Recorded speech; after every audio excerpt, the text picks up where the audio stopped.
happy to take questions as we go through, so we don't have to save them till the very end, so we don't miss out on anything of interest as we go through the presentation. So, Live, you're happy to take questions as we go through? Yep, thank you. Just one quick thing on that. If your question relates to a slide later on in the presentation, I might just get it to pause, otherwise it just gets disjointed, so that will spoil the flow of the presentation. So any questions as we're going through on the matters being presented at that time is fine. In terms of that, if you could address your questions through the chair, I'm just conscious that the system has caused us some issues recently, so if you've got a question live, we'll stay with the questioner so we don't have to jump around the room, so we can finish off. If you've got a response and there's a subsidiary question, we can deal with that. Sandra, welcome. Yep, so Duncan, you have a question? Oh, just to clarify through the chair, given that we weren't given heads up of exactly what we're being shown in this workshop, I just want to be clear that this is a workshop for informative purposes rather than actually deliberating amongst ourselves. Would that be right? Well, that's what workshops are. They have always been that. No decisions have ever been made at a workshop. This is for information presentation. That's always been the case, and it is the case this morning. That's good, to be clear. Going to hand over to Tony. I've invited the executive to join us at the table rather than sitting in the back row. Thank you, team, for being here. Tony, over to you to introduce this morning's workshop and then hand over to the team. Thank you, Mr. Chairman. Morning, elected members. Yeah, just really, I guess, reiterating some of the points that have already been made. This was following LTP direction for the northern access. The team have got quite a bit of information we're going to go through, and you may or may not be aware, well, you should be aware actually, that we've got an established steering group with 3 elected members. We've got Councillor Lachlan, Councillor Williamson and Councillor Taylor, who are on that steering group and been working with our team and working with WSP. They're the consultants who have been advising us on their the technical details, I guess, and of course some pretty well qualified people at WSP. And just to reiterate again, there's no decisions here. This is information only. We've still got an awful lot of work to do. We've got another LTP to go. We've got placeholders in the long-term plan at year 6 and 7 for physical works. And certainly, yeah, the team are happy to take questions where appropriate. This is very high level. It's draft. Okay, we've got a lot of work to do. I just want to reiterate that. So we're going to be skimming over the top, if you like, but certainly Roger and Elijah have been around this and very confident in their abilities here to just give us a really good overview of the aspects of this project. Yeah, so thank you, Chairman. I'm happy to proceed to them. Is this a question? Yes, I thought it would be a good question to start at the outset, I think, since we're just starting from the beginning. I'd just like a question to either the staff or the steering group. As the most qualified transport professional on the council payroll, I would like to know why I was excluded from the steering group, denied access to draft material despite my asking, and blocked from having input into the shaping of the scope of the study from the outset.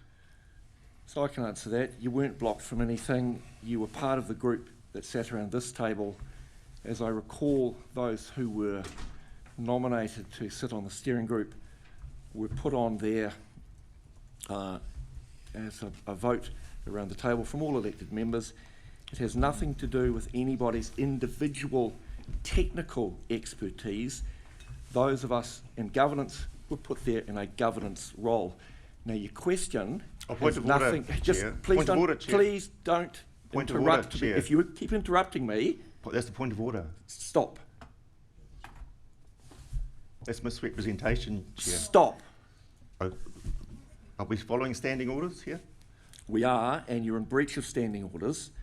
So this workshop is to present information around this project. It is not for you to air any personal grievances you might have in relation to how the business of council is conducted. Now, do you have a subsidiary question? Well, it was a point of order. What is your Chair. point of order? Through the chair, the steering group members was not nominated in the vote. What is there your was a point of order? misrepresentation. You said, through the chair, No. you said that the members of the steering group was voted upon at this table. It was not voted on. It was nominated by the mayor. There was no vote. I just want to clarify that, please. So everyone had the opportunity to be part of this. This is not going to achieve the outcome of this workshop. That is relitigating a process that occurred many, many months ago. So what was your point of order in The relation to this meeting? misrepresentation of the selection That's of the an steering opinion. group. I disagree. Can that's we move on That's now? actually a fact, but Can we can we move move on now? That's fine. We can move. I just want to clarify that Consider it information was clarified. withheld. Can we move on now? Thank you for that. Over to the team. Still morning. It could be afternoon if we keep going like this. Good morning, Your Worship, elected members and members of the public. My name is Elijah May. I'm the project manager on this project.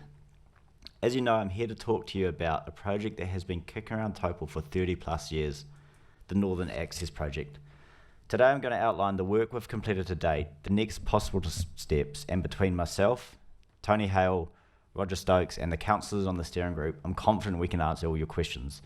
Quelling your rumours and aim to give you some steps and assurance regarding the steps we've taken so far and the possible next step for this project.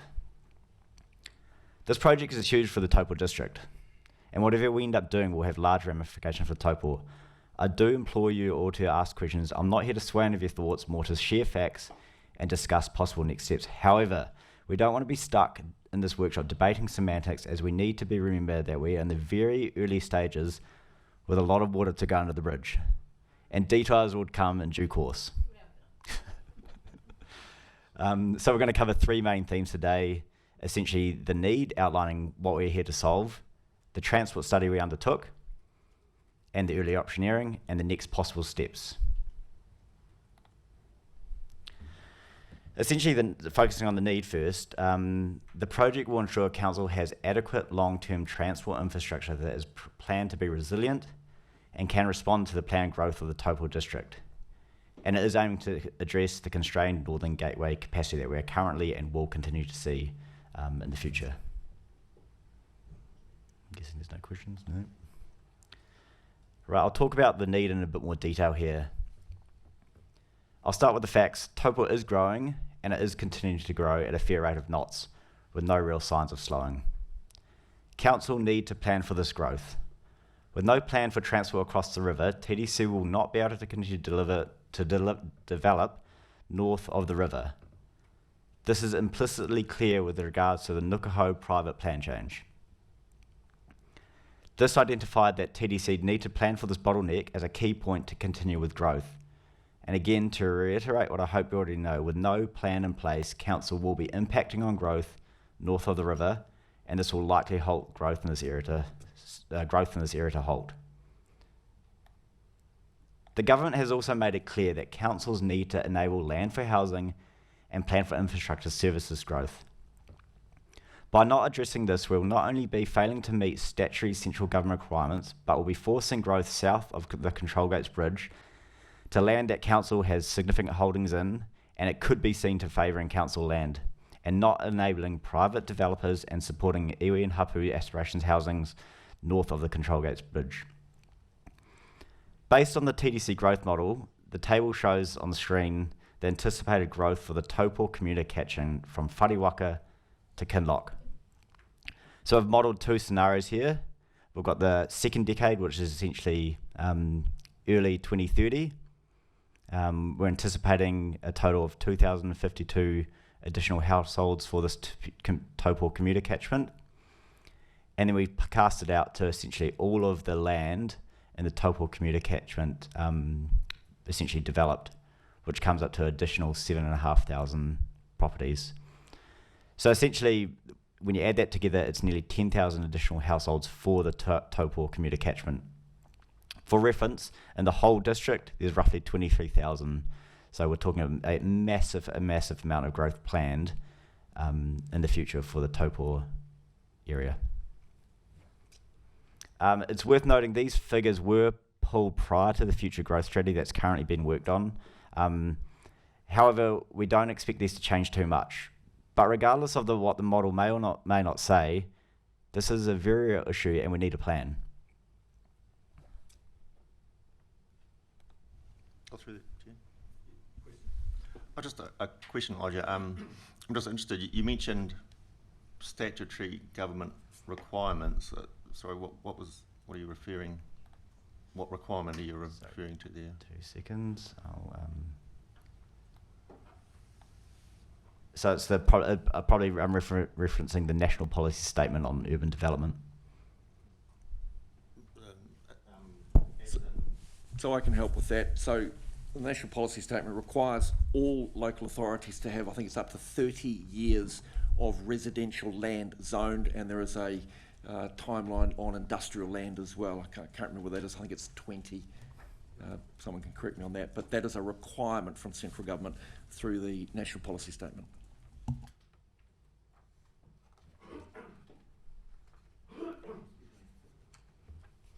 Cool. Now I'll focus on the need, and essentially this is modelling that we undertaken on the current constrained bridge capacity. So essentially we undertook a study looking at the 2 scenarios, the second decade and full development scenario, and modelled them out to see how the current bridge would perform. So as you know, the bridge currently is operating close to capacity. Tongariro Spa Road intersection is a bottleneck, as traffic is solely being funneled through there. There's heavy traffic on Spa Road, and traffic times from Acacia Bay Road into the CBD were seen to be about 7 minutes. Moving forward to the second decade, the bridge is at capacity. The bridge capacity impacts on the surrounding networks, and there's big difficulties accessing or crossing Spa Road, and travel times increased additional 2 minutes. Moving forward to the full development scenario, which is essentially what this project is aiming to deliver.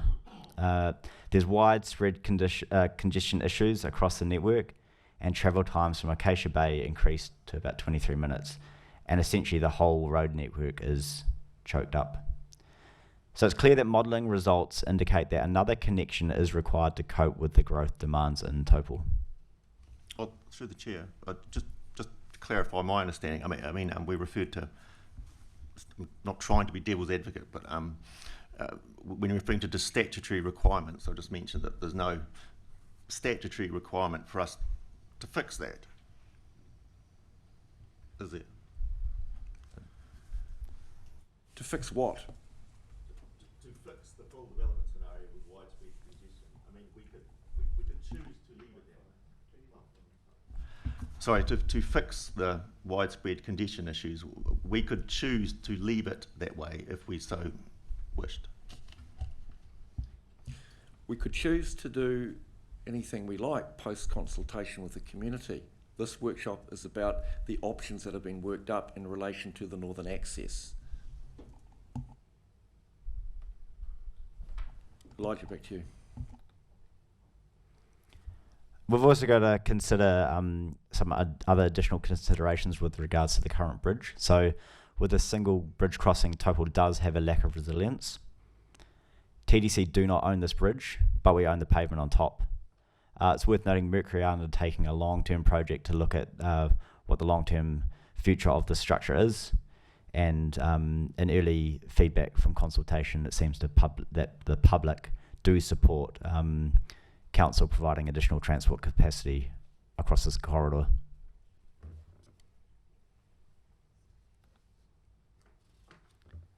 For this slide here, I'll just pass the mic over to Roger.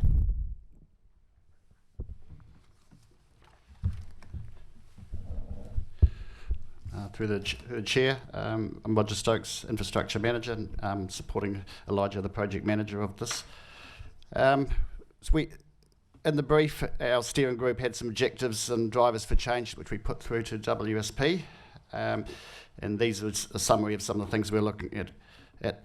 One is the significant future growth, which Elijah's just mentioned there, which is based on our 2018 TD 2050 growth management strategy. We've got constrained bridge and intersection capacity, which we know at peak times in one direction each day now. We're pretty much hitting capacity or level of service E, which effectively says we're at capacity at the moment. And with the growth, we're going to be going to exceeding capacity. And we've got, in a particular features, we've got congestion in Lower Spa Road that splits the CBD. At the moment, with the heavy traffic on Spa Road, it's a problem for pedestrians getting across to Oranui Street and Runanga Street, and obviously there's going to be there's a Woolworths supermarket there. So there's a desire to actually make the ability to get across Spa Road or onto Spa Road a lot easier. So the objectives, as I've said, is support the long-term growth to the north of Taupō and the zoning and the aspirations there, and to improve the network efficiency across the Waikato River, which is part of that, and split the various desired travel routes. What I've got with that is we've identified there's a desire to travel into the CBD. There's a desire to head south to the residential areas further south, and there's a strong desire to head east to the schools, the industrial areas and the big residential areas up Spa Road. So if we could, part of the objectives is if we could separate those desires more efficiently rather than combining them all like they are at the moment, we're going to get some bigger improvements. And one of the key overriding objectives of this, of course, if we go to a new bridge, it's a very long-lasting piece of infrastructure. We're talking 100 years here, so even 30-year horizons are not what you'd use for something that is long-lasting and is durable. So a resilient transport solution, because we've only got one crossing to the CBD, and if there's any problems, if Mercury's working on it or there's ever an emergency event, we could find ourselves completely with no link across the river and only able to use the ETA. And I mentioned the long-term solution provides value for money, so we're taking a very long-term horizon here. So hence the ultimate growth model is what we're taking a lot of notice of, which is looking at all the zoned land out to in terms of the Maori iwi land, if they develop to a full capacity, or the areas around Kitlock and also out to further to Ātiamuri, Mangakino. And we're looking to improve mode share on alternative transport uses, so to support the cycling and walking links as well, as it's an objective as well. Through the chair. Just a question. I mean, are you familiar with? You mentioned resilience. I agree. It'd be good to have two bridges, but you know what a Bailey bridge is that the Army engineers can erect in quite a short time.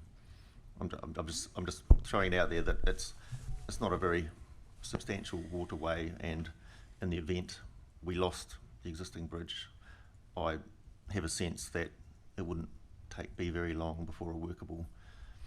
So is there a question in that? Well, the question was, that's you're a familiar statement. with What's your question?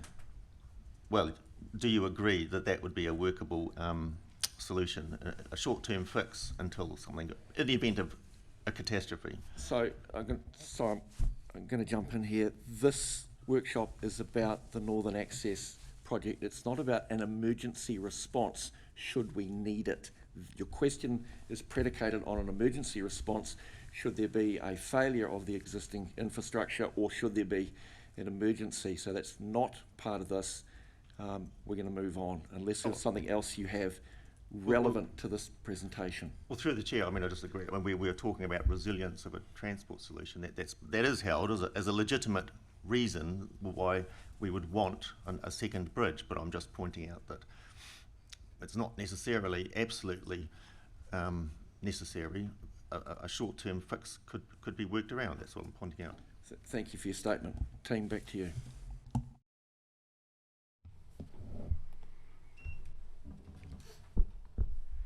So we undertook the process and we came to 4 shortlisted options. We've got option A1, which is a 4-lane bridge at the existing location.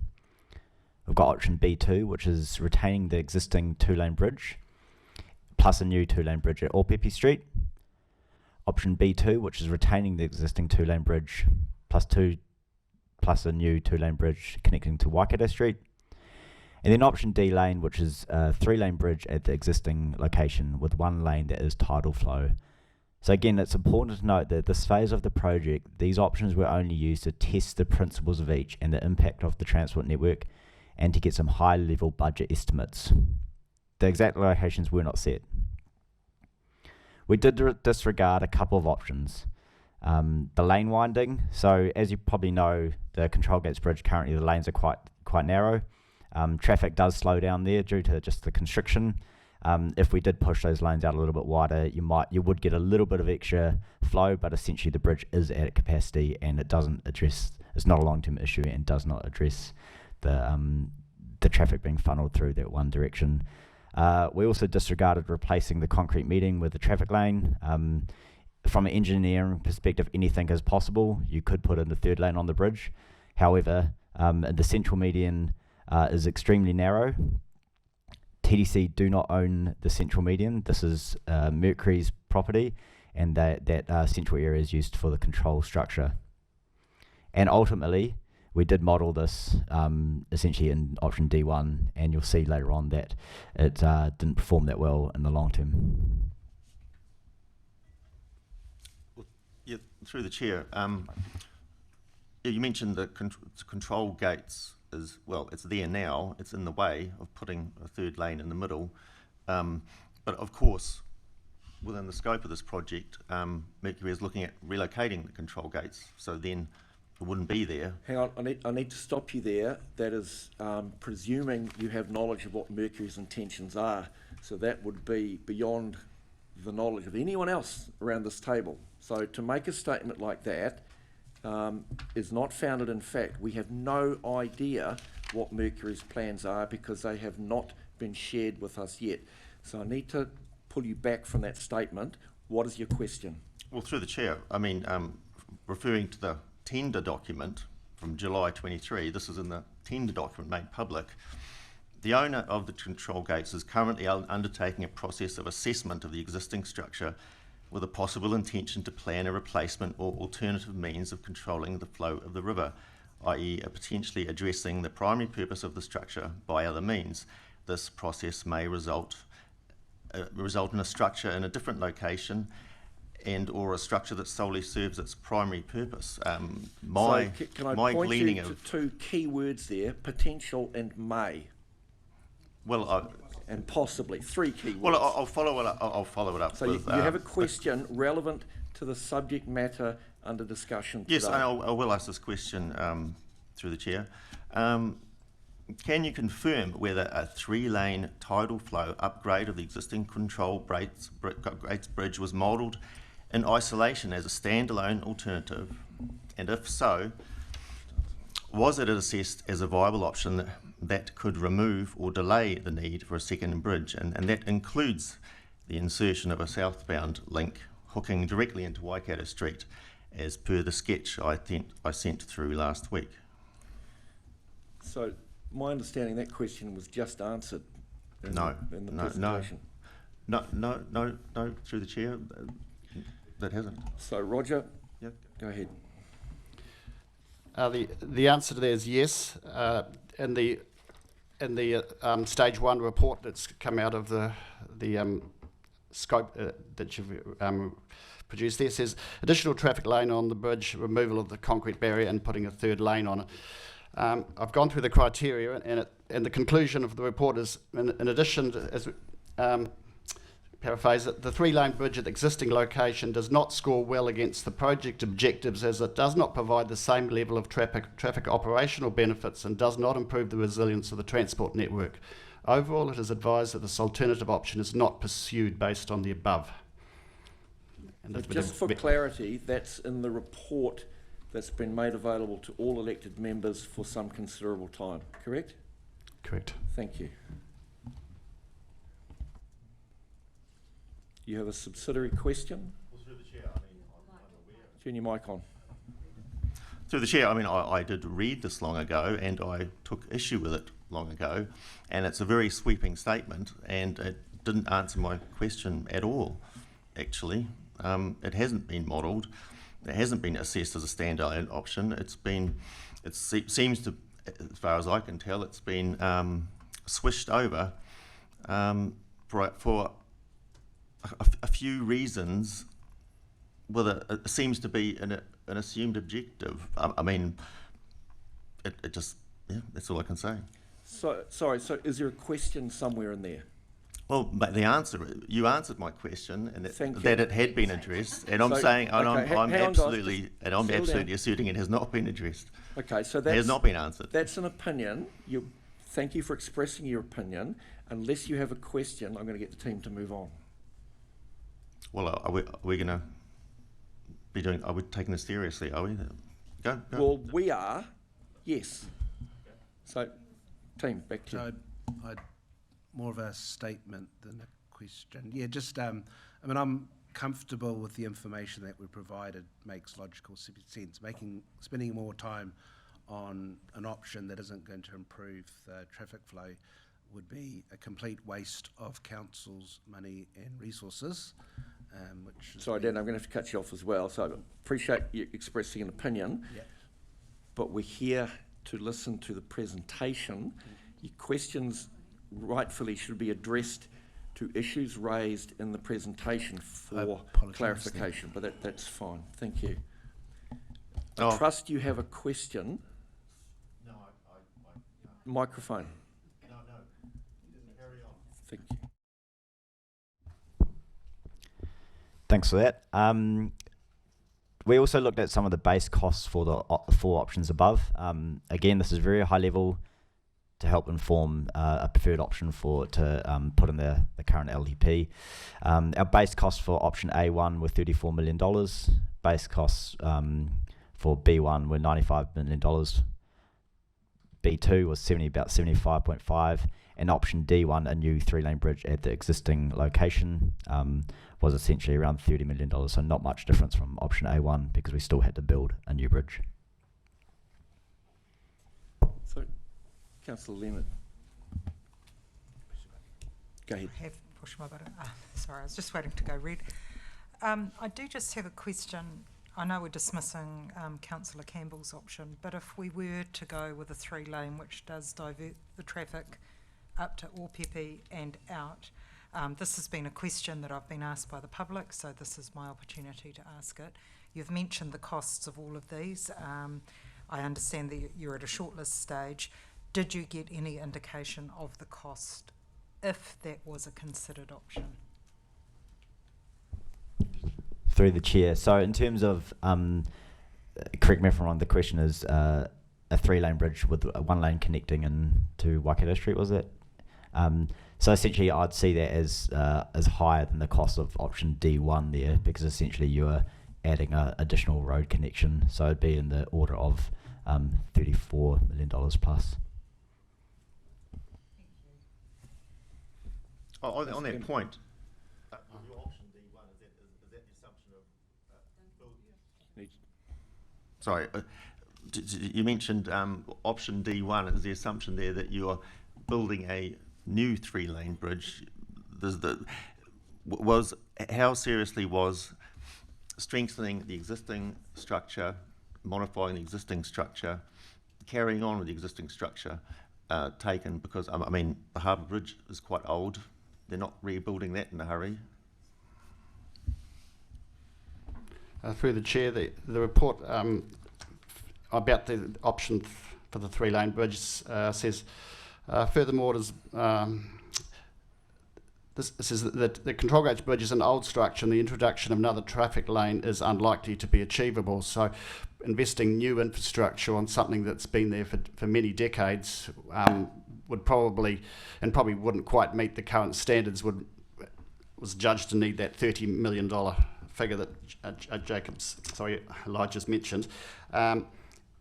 It's going to be a lot more than that, because this wasn't assessing a connection up to Waikato Street, because you would need to run a lane up the road there to connect to Waikato Street. So that would add actually a lot of extra costs on that 30. So start to approach the option, effectively getting quite close to option B2.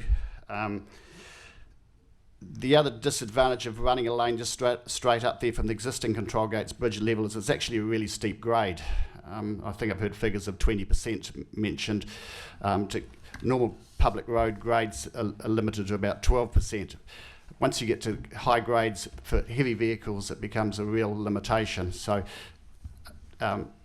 going to a new bridge down which links up to Waikato Street would allow a much smoother and more gradual approach, because the bridge would probably be higher and ramp up, so we can keep the grades to within heavy traffic, appropriate grades for heavy traffic.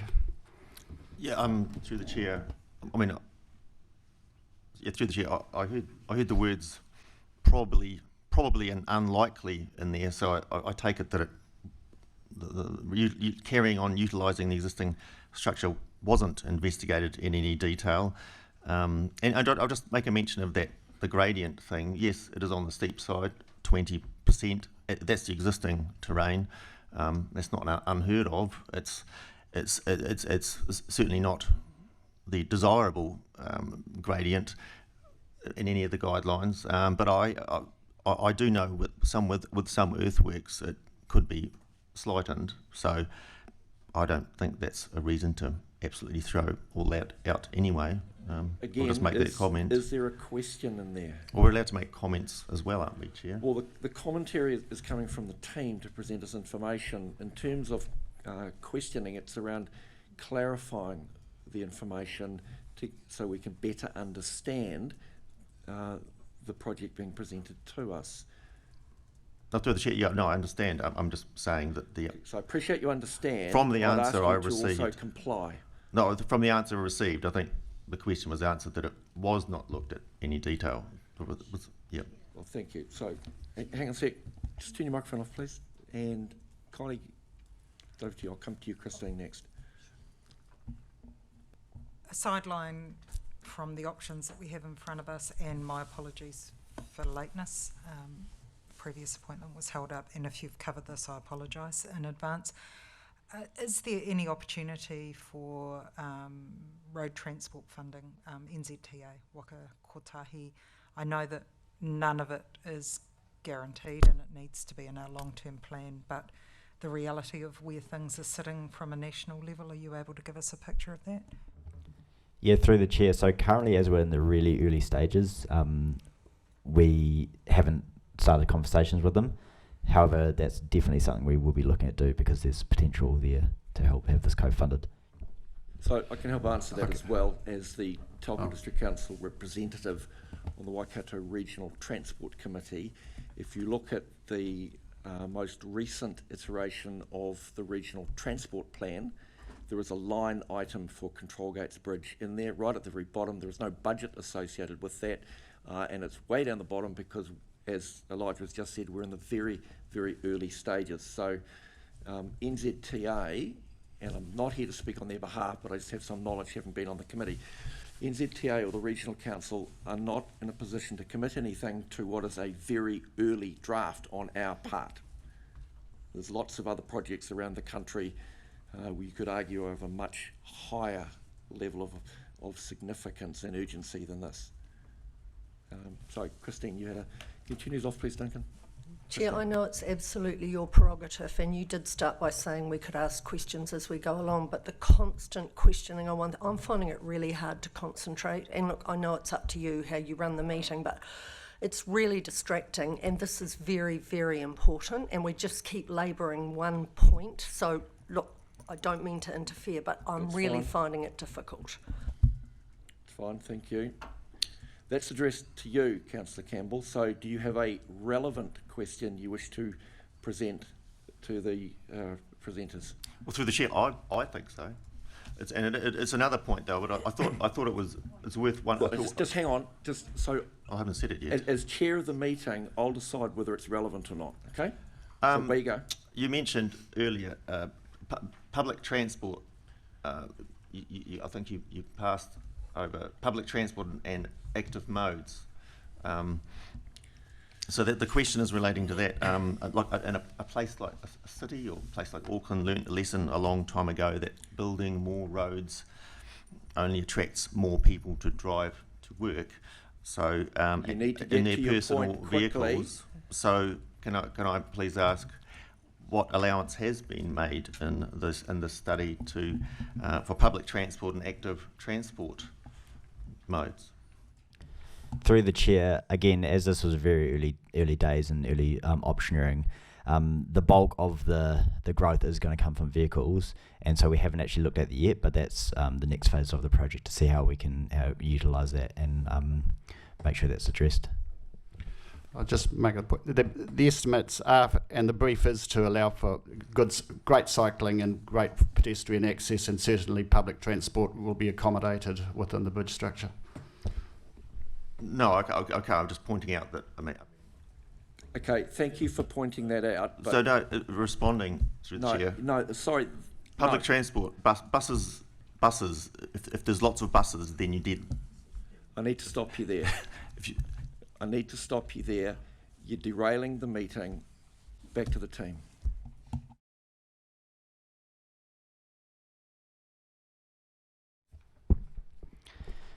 Cool. So just to reiterate, we did model all of these 4 scenarios here, and just for timeliness, we've broken it down into two options. Option A1, which essentially will cover the modelling results for option D1, a 3rd-lane bridge in the existing location, because option D1 is not going to perform better than option A1.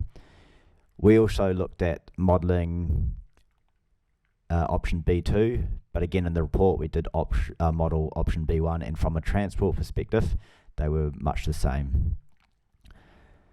So onto option A1 now, which is essentially a 4-lane bridge at the existing location.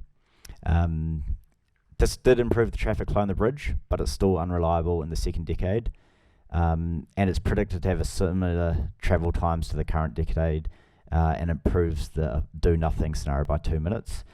Again, looking out to that full development scenario, which is what we're looking at sorting out here, we had widespread issues across the network. The key routes are predicted to operate at maximum capacity, and we're predicted to have a travel time of roughly 17 minutes from Acacia Road into the CBD.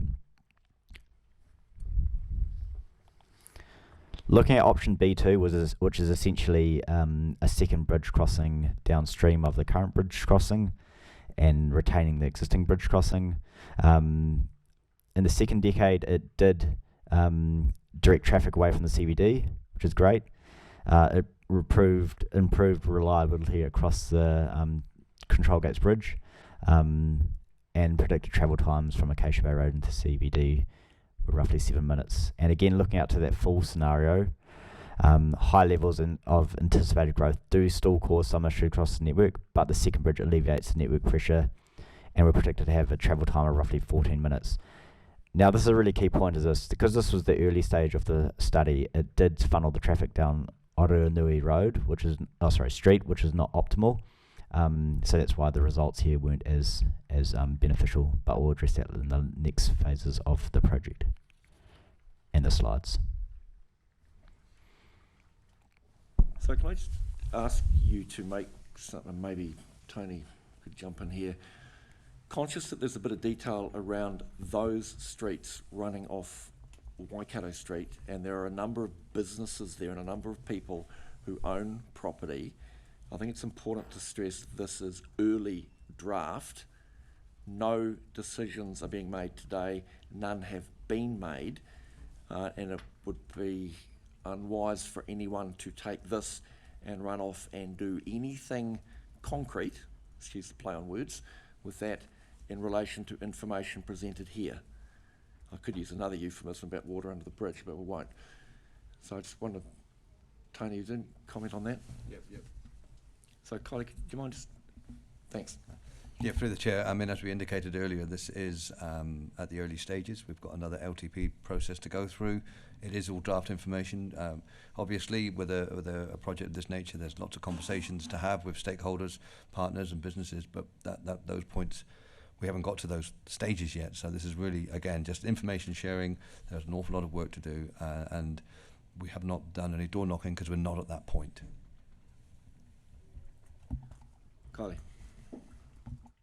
I have visual spatial issues. Is there room for the first option that you presented to actually have 4 lanes? or will it just be 4 lanes on the bridge and then we have another bottleneck like we have at the moment? That option, 4 lanes, will be based on a new bridge in the position of the existing one.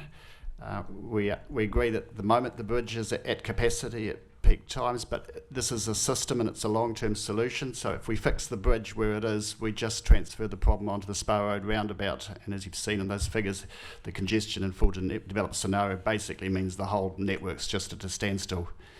So that's where it fell down on the objectives. It didn't sort of split the desire lines of the traffic.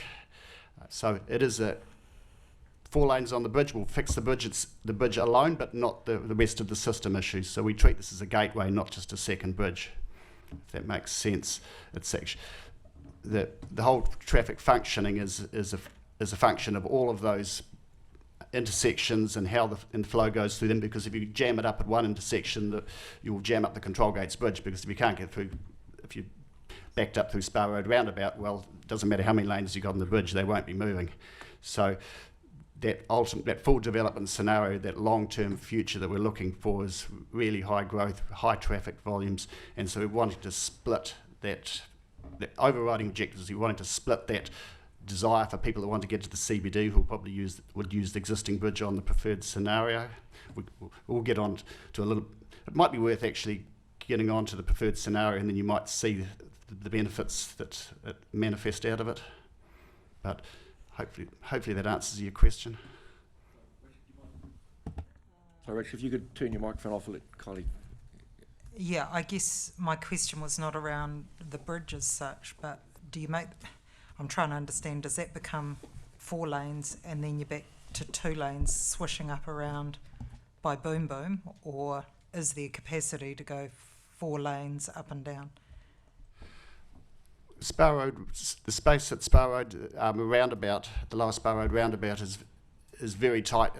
You'll see with the Woolworths and the building, there really isn't much more room to do much more than what we've got there at the moment. The roundabout, in theory, already is a 2-lane roundabout all the way through in all directions. So you can see on the...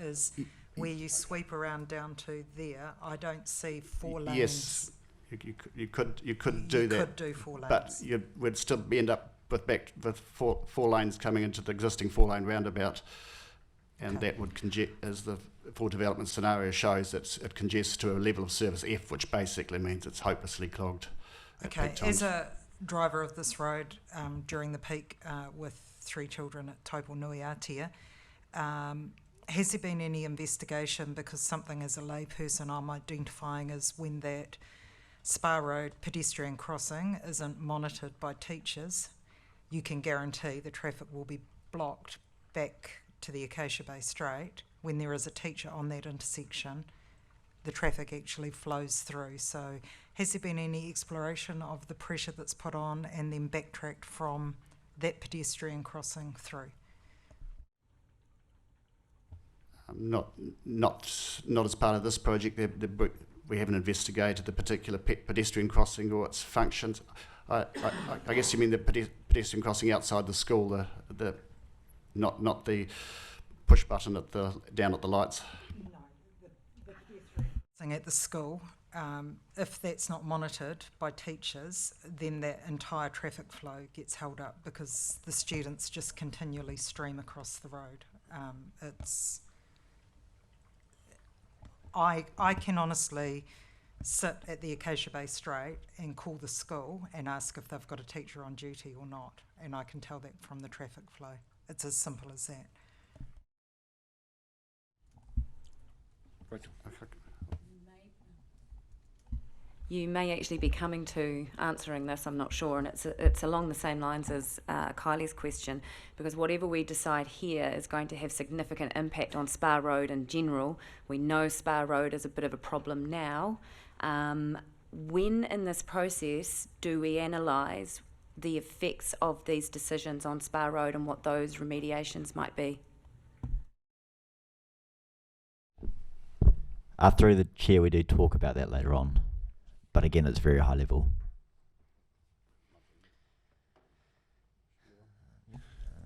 I think it's fair to say that the bridge is not a bit of infrastructure in isolation. That the connecting roads, both coming down Control Gates Hill, Norman Smith Street, Acacia Bay Road, Spa Road, Tongariro Street, and all ancillary roads need to be taken into consideration because it's part of a network, not just a standalone. Yeah? I run the risk of answering your question for you. You did a lot more succinctly than me. After we completed the sensitivity test, after we completed the optioneer, it came out that option B2 met our objectives of this phase of the study.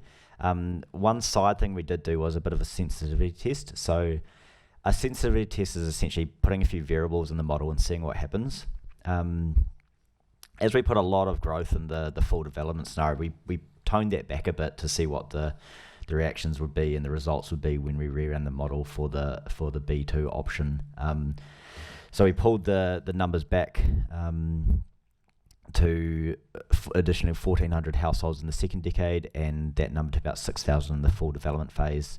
And then we also added in what would happen if we added a school in Nukaho and a shopping centre north of Taupō. So under those scenarios, the school being in place didn't actually take it back much. However, pulling that development scenario back a bit did actually pull it back a bit. So this is more just out of curiosity to see what happened. If we saw a massive impact on some of those things, it could be worthwhile investigating. Travel times from Acacia Bay to CBD did reduce by about 4 minutes, and from Hooker Falls to the CBD did reduce a couple of minutes. But that is pretty much solely from pulling those numbers back, just out of curiosity. I might just elaborate a little bit more on that. The brief of the study was to use the TD 2050 Taupo growth strategy, which is for 30 years. So you keep getting the figure of 2053, which is 30 years from the date of the study. What we have the benefit, however, of the last few years of actually seeing where that growth's been going, and we are seeing a heavy weighting of it to the south. So the figures for the north are trending. We're seeing the growth in the district, but we're just weighting it for where the growth's been happening. Very strongly, over 50% of the growth's been happening around the Naroto, the Kokamias, those areas, and there's a lot of ready-to-go sections down there which are continuing to develop. We also, as Elijah said, we've factored in a school. There's a potential retirement village on the other side, which takes up some of the land, which they may not travel at peak times, because this is very much a focus on peak travel times, as everybody's aware, because it's very tidal, the flow. So the sensitivity analysis is actually quite a bit more favourable, because it actually in the option we developed, instead of having 14-minute delay, ultimately it dropped it down to 10 minutes, which is really significant. So that figure was pretty much produced by myself, using my development engineering and understanding of where we're seeing the growth coming and the rollout timeframes. So it's lower than the growth study, but I do believe it more realistic. And what we'd probably continue to do in monitoring, we'll continue to monitor that, and it may be the next LTP, once we develop a bit further, which we'll talk about in a minute, that the timeframes could be adjusted based on what we're actually seeing on the ground. Thank you, Roger. Cool. So again, B2 was the preferred option during this phase of the study. Essentially a second bridge joining to Waikato Street. It supported long-term growth, it improved network efficiency, split the desired travel routes, and created a resilient transport solution. It's deemed to be a long-term solution that provides value for money and has the opportunity to improve mode share.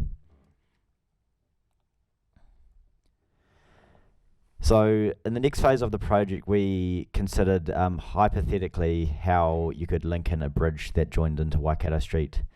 So we looked at 3 different options. This is a little bit complicated, but I'll try and explain it pretty clearly. So option B2A is aligned to join Waikato Street, and Waikato Street is given priority.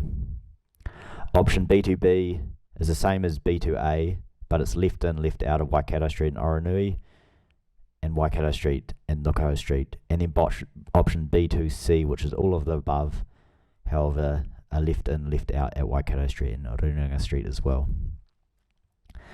B2B showed where left in, left out was allowed for 2 intersections. The transport model identified traffic would use Runanga Street instead to access Spa Road. Due to this, B2B did not meet the requirements of the project and it did not achieve the outcomes of diverting traffic down Waikato Street and Opepe Street, or due to it diverting traffic down Waikato Street and Opepe Street. Modelling results showed that B2C was the most favourable as it resulted in vehicles using Waikato Street and Opepe Street, especially in the AM peak. Overall, there is less traffic on Spa Road in the lower sections, especially in the AM peak. The level of service on Spa Road between Tongariro Street and Opepe Street improved significantly from the level of service level of service C and D to level of service A and B. And then in the PM peak, vehicle tended to use Nukaho Street to access the second bridge. In terms of B2A, this was much the same. However, vehicles using the second bridge are likely to go down Nukaho Street, followed by Orunga Street, and it didn't really help with diverting traffic away from the Taupō CBD. And again, this is all hypothetical. This was just to inform the current LTP.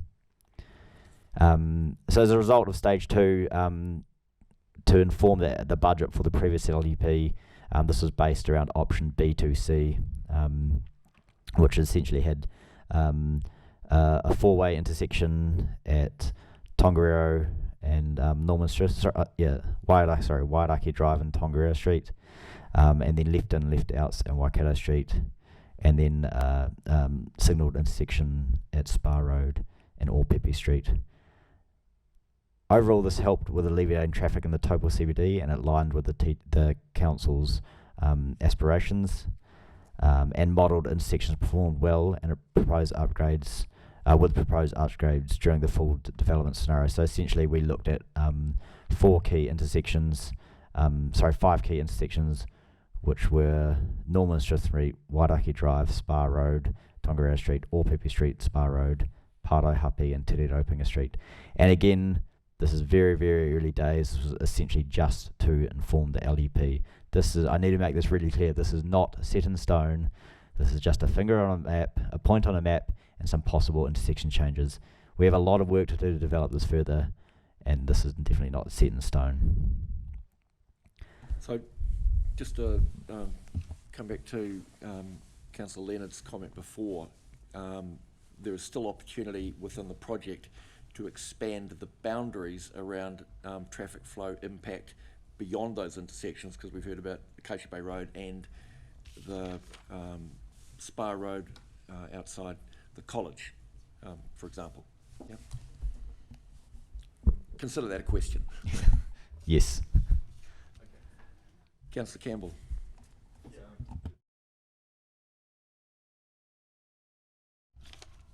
Can you confirm, please, whether any comparative modelling was undertaken between signalised intersections and multi-lane roundabouts for that corridor? I know some of them seem to be settled on signals, specifically including Dutch or alternative compact roundabout designs, and including impacts on pedestrian and cyclist safety, land take and performance. It just seems to me that reading the reports, there's some assumptions in there that we need to do signals and not roundabouts based on, I'm not convinced. Yeah, through the chair. So in the report you will see we did discuss a roundabout at the Norman Smith Wairaki Drive intersection, and you are correct, it did have actually a marginally more favourable traffic flow. However, due to mode share, and different due to mode change, and also the size of it at this stage of the project, we just used essentially what was there currently and stuck with the signalled intersection. However, again, this is very early in the project and we are open to all opportunities. It was a mode shift objective that didn't meet so well with the roundabout, because at roundabouts, particularly multi-lane, a very big, very busy roundabout, it's hard for pedestrians to get across it, and cyclists also, it's challenging getting around really busy, whereas with the traffic lights, you have the opportunity to press the button to get across safely if you're a pedestrian, where you don't have if you're a big roundabout, and same with the cycles. So and also it's traffic lights at the moment, and it's performing well. So we've just, at this stage, we didn't get into the detail of it, and we just said let's just model it with as the recommended, which was traffic lights with extra lanes and some slip lanes to improve efficiency. So I'm not sure that's what Councillor Campbell is asking. Go ahead. No, well, I appreciate. Okay, we're not into that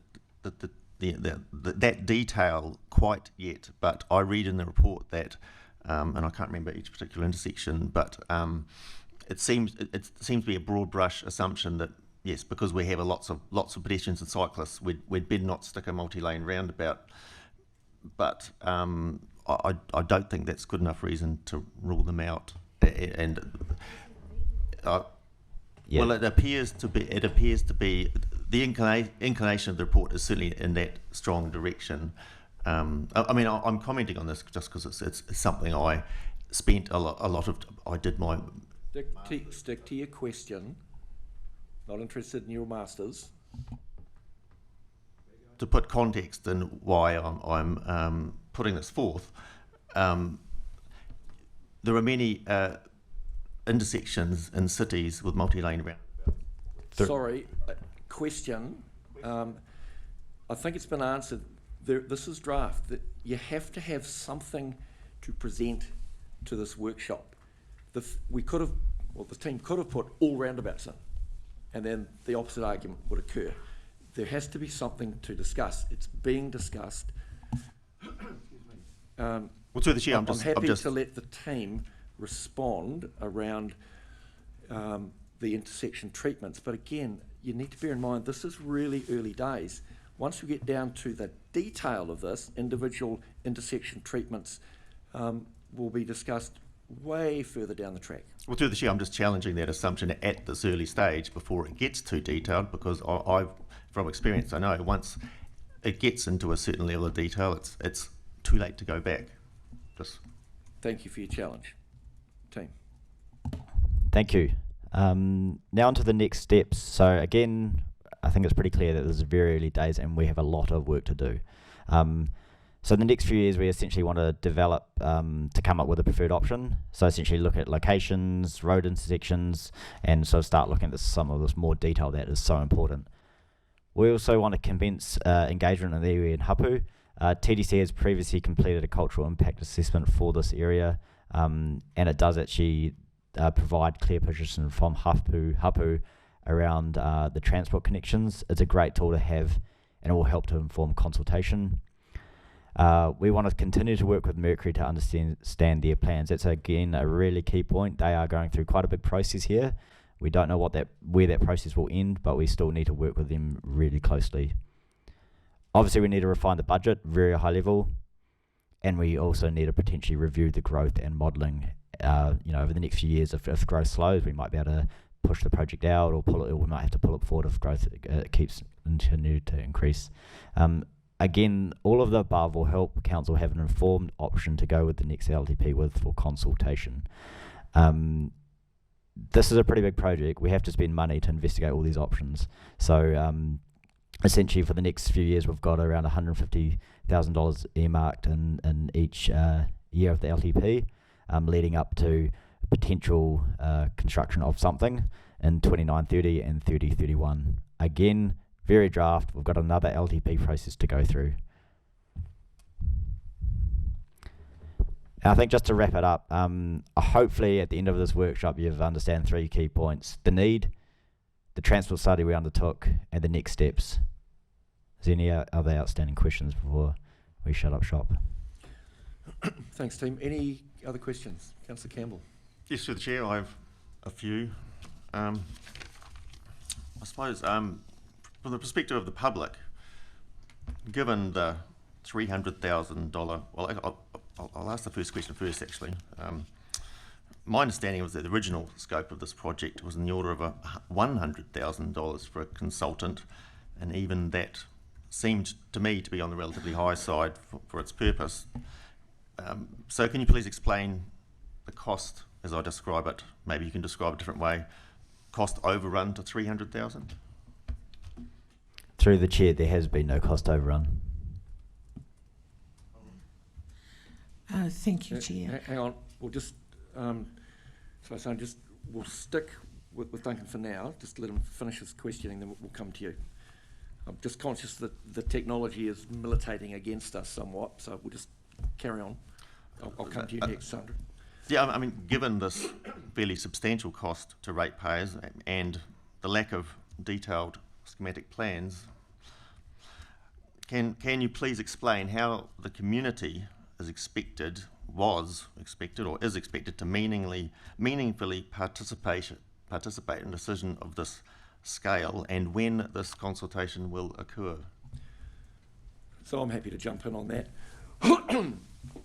As has been made abundantly clear in the last long-term plan consultation which occurred last year, this was a line item as a very early precursor to this project.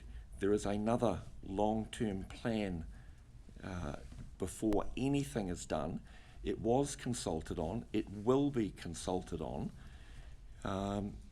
As you would be aware, given your experience and background, you would know that large projects take a considerable amount of time to work up. And this is in the future. There would be little point in having a detailed consultation tomorrow on something that isn't going to occur for another 6 years, not the least of which we have some significant issues immediately in front of us. Local Water's Done Well would be an example.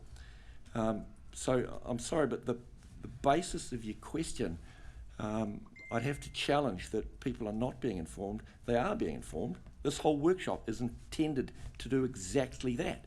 And there's actually quite a bit of detail in it. So you have another question? Well, through the chair, I mean, as far as I'm aware, this workshop only came about because I petitioned for it to happen. No, not correct. Next question. The Mercury is the owner of the gates and the bridge at the moment. In our previous brief meetings held with them, I certainly got the impression that their inclination was towards certainly moving the control gates from the existing bridge and putting it in a different location. Are you telling me you still have got no clear indication of their direction? I would be very surprised if Mercury have shared anything with you as a sole elected member. No, sorry, any of you. Are you saying no, that this council was not as totally in the dark as to that was mentioned earlier on. I'll go to Tony to respond. If you turn your mic off, please. Sandra, I'll just let Tony respond, please. Sorry.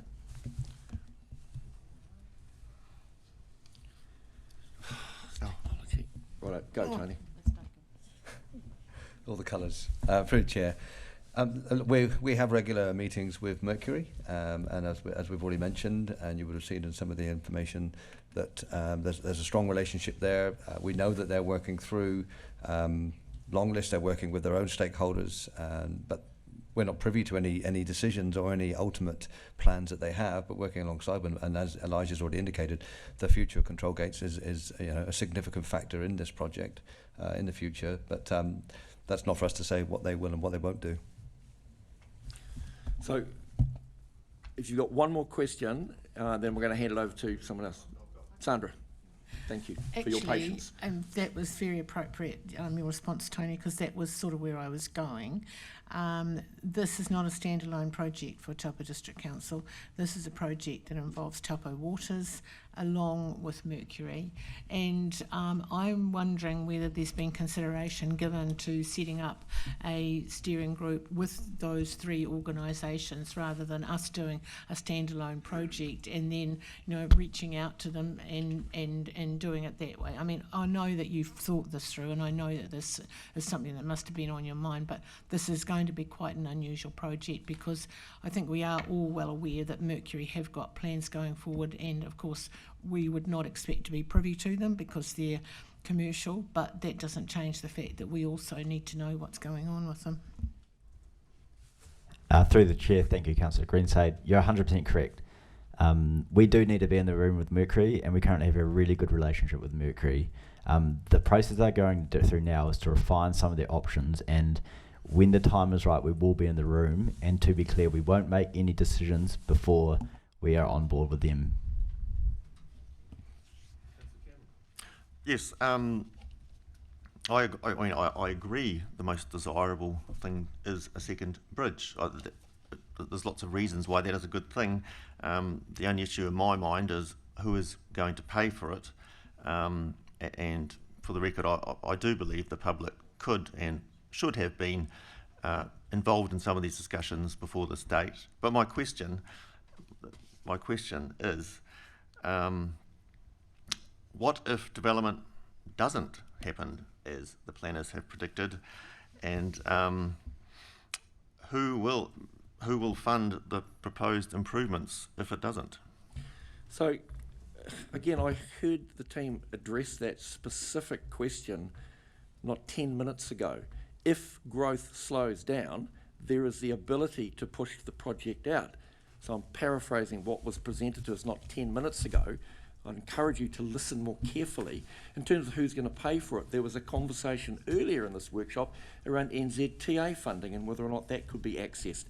And if you read the long-term plan, there is a budget line item in there going forward to the next long-term plan, spells out clearly who's going to pay for it. So I'm sorry, I can't help any more than the information that's readily available and has been available to all of us for some considerable time. I wonder if the team is able to add anything to that. I'll add to the chair.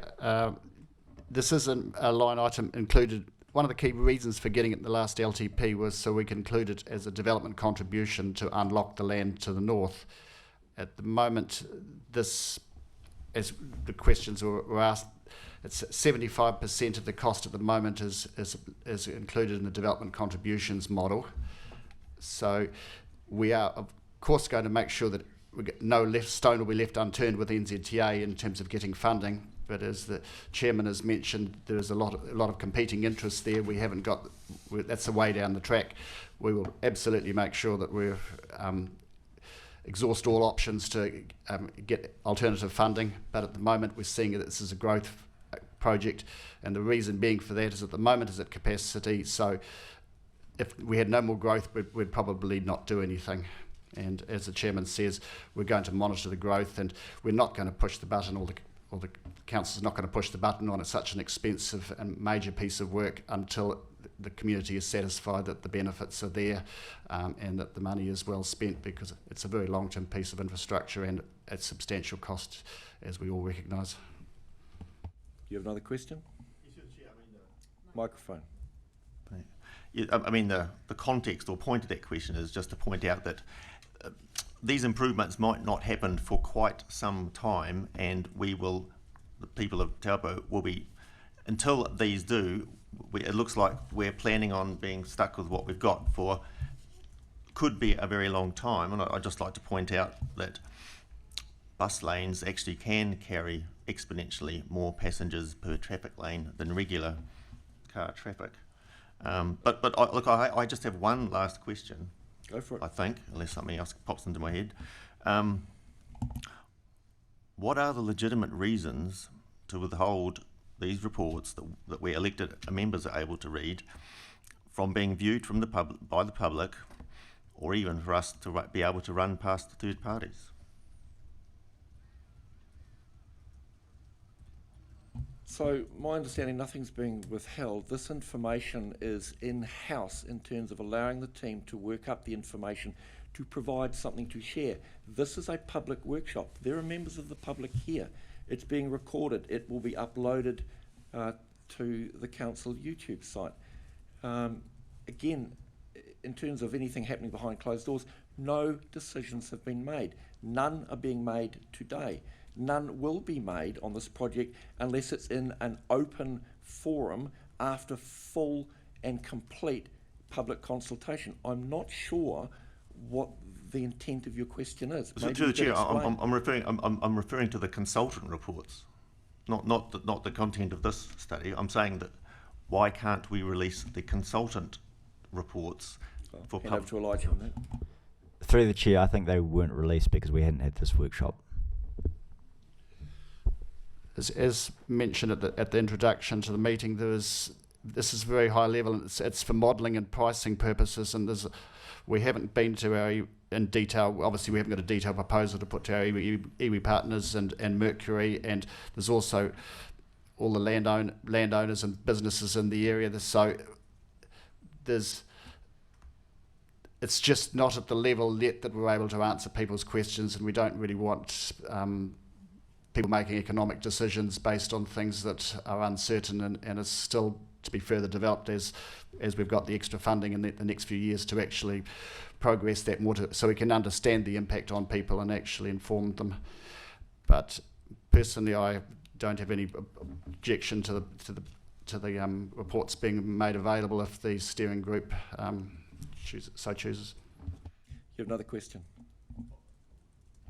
Well, I was just going to suggest, yes, I request that these reports, given that the general thrust of this workshop is more or less telling us where it's headed, I see no reason why these reports can't be released to the public. I think that's exactly what Roger just said. So thank you. Someone has to decide thank you for if that's going to repeating happen. that. Yes, that's fine. So Councillor Campbell, if I may, your Lagoima request came through last year at the time when these reports were in draft and the steering group was still working through those. Given it was a draft report and they were still not finalised, it was inappropriate for them to be circulated at that time. Well, through the chair, I mean, I requested copies of these reports just a few weeks ago and I was refused to get them. I know they're on the... So, just to confirm that they were provided to councillors, they were provided to you in diligent. Yes, no, I'm aware of that. I was wishing to use them to run past third parties, actually. No, that's a fair comment. Just leave them be. That's a fair comment. I was more interested in, but there was not. I didn't see any reason they couldn't be released at that time. Anyway, if that's fine, if they're going to come out now, that's so all good. You have all the information. You've had it for some time. You've had access to it, and you've had the ability, given your often stated expertise, to review that and provide input to this workshop. Is there anything else you wish to question the team on? Well, no, I'll just comment that I've given some input to this workshop, but I haven't had some of my questions answered, and some of the things I've put forward simply haven't been addressed.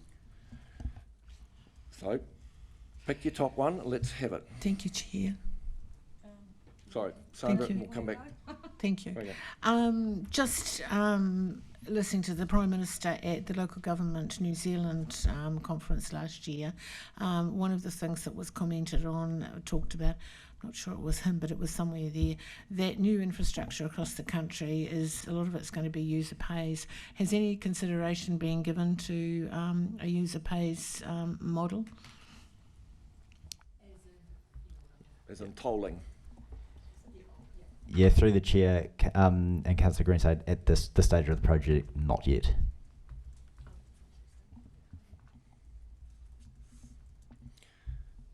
So, through the chair, I might add, there essentially is a user pays element because growth's driving it, so it's in the development contributions. So yes, there is a user pays model.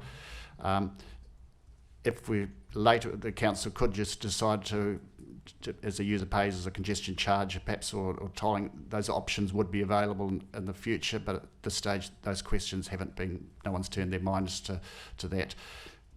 I guess once all the funding from as we look at the numbers, what we've got from NZTA, what the actual costs are, I guess it'll be presented back to council to consider whether there's perhaps some congestion charging regime just to encourage people to spread their travel times could be looked at, but not at this stage. No, that's interesting because that is something that is being used across the world. I know in Paris, depending on what hour of the day you go through, what you pay. So you can go through at peak hour, and I don't know what the charge is, maybe $2, and you go through at 10 o'clock at night and there's actually no charge.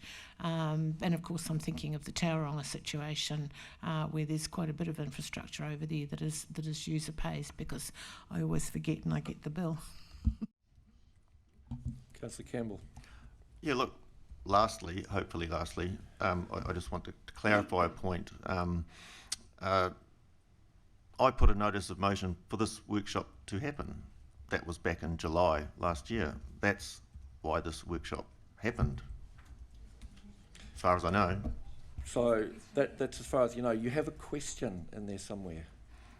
Well, Councillor Taylor, through the chair, you stated it. This workshop would have happened anyway. This workshop was planned a long time ago. It doesn't all revolve around your requests. So is there a question you have? Well, I'm just saying, interestingly, it's been 10 months since my notice of motion for this workshop to happen. Your point? It's finally happened. So it was pointless putting a notice of motion. It was all going to happen anyway. Correct, it was Yeah, pointless, but interesting. do you have a question? I question I question the sincerity of this process, absolutely. So you challenged the fact we didn't have a workshop. Now we've got a workshop. You're challenging the fact that we're having one. You've lost me. I'm sorry. I think absolutely the appropriate time to have this workshop would have been in the middle of during the study, at the early stage of the study, throughout the study. There's a lot of base assumptions being made here. It's gone quite a long way. It's always hard to backpedal. It's as simple as that. Thank you for that. I completely disagree. Having a workshop with no information to present would have been a waste of everybody's time. There needed to be some work done to have information to present so that we can discuss it and so that you have something concrete upon which to ask questions. I'll just go to Tony. Through the chair, just I guess in closing really from the team, there's an awful lot of work has been done, and certainly if you recall last year we were in the throngs of an LTP as well as local waters done well, so there was an awful lot of work put upon the team as a whole, and certainly this team have been working really closely with our consultants, WSP, and other experts that we've been engaging with, and then I just wanted to thank Roger and Elijah for the work that they've done to date. A lot of detail. We've still got a long way to go, as indicated. I hope you found the information informative, and we will be back. So, unless you have a question, no more comments, just a question relevant to the information that's been presented. Well, correct me if I'm wrong. I will, but do you have a question? Correct me if I'm wrong, through the chair, but this study was produced in 2 separate parts. Your question. Could not a workshop have happened for elected members after the first part of this study, because it was the second part, or even... Sorry, I have to cut you off there. Your question's been asked and answered. You're being repetitive, so I'm not going to allow it. Just in terms of elected members, we've had, as we have used in a number of other projects, significant projects, so the waters infrastructure is one. We currently have another one looking at the landfill and solid waste disposal. We have one for housing, and we have one for this project. Elected members have been on steering groups working with staff to provide governance, direction and support. So to say that all elected members have been kept in the dark or that no one's had any input, I'm sorry, is not a correct reflection of the facts. Now, I appreciate you have a different view and an opinion on this, as we all do on a number of different things, and that's the strength of having a number of people sitting around the table. Heaven forbid we all thought the same, and I'm looking around the table now, we don't. And that's good. I want to thank the team. Before I do, John, one last comment or question, and then we're going to close because we're running over time. Thank you, Chair. Obviously, everybody's entitled to an opinion, including Duncan's, obviously, but obviously we've got a long way to go with consultation, a few years out. I'll just refer back to, if I may, to 2018-2028, we had two consulting traffic engineers living in Taupō and advocating whether their views changed. The most fundamental transport issue on Taupō is the second bridge, supporting the National Policy Statement of Urban Development with their growth, and also about choke points around the CBD and Spa Road. It will happen not with a new bridge notwithstanding. So I think that those opportunities will be there for experts like those, other traffic engineers who are just as knowledgeable as the person probably in the room. And so just be calm about this and just stop playing the victim, Duncan. So I'm going to close in a couple of minutes. Thank you everyone for attending, members of the public who have turned up. Thank you all for your questions, and to the team for putting this together this morning. I just want to reiterate in closing, this is early days. There is another long-term plan consultation process to go through before anything happens on this, and there will be full and detailed consultation with the entire community long before any decisions are made, and lots of things can change and probably will change between now and whenever, whatever gets built wherever in the confines of the river as it currently, or where it might end up flowing in the future, because nobody knows. So thank you, team. Appreciate that. And with that, we'll close the workshop.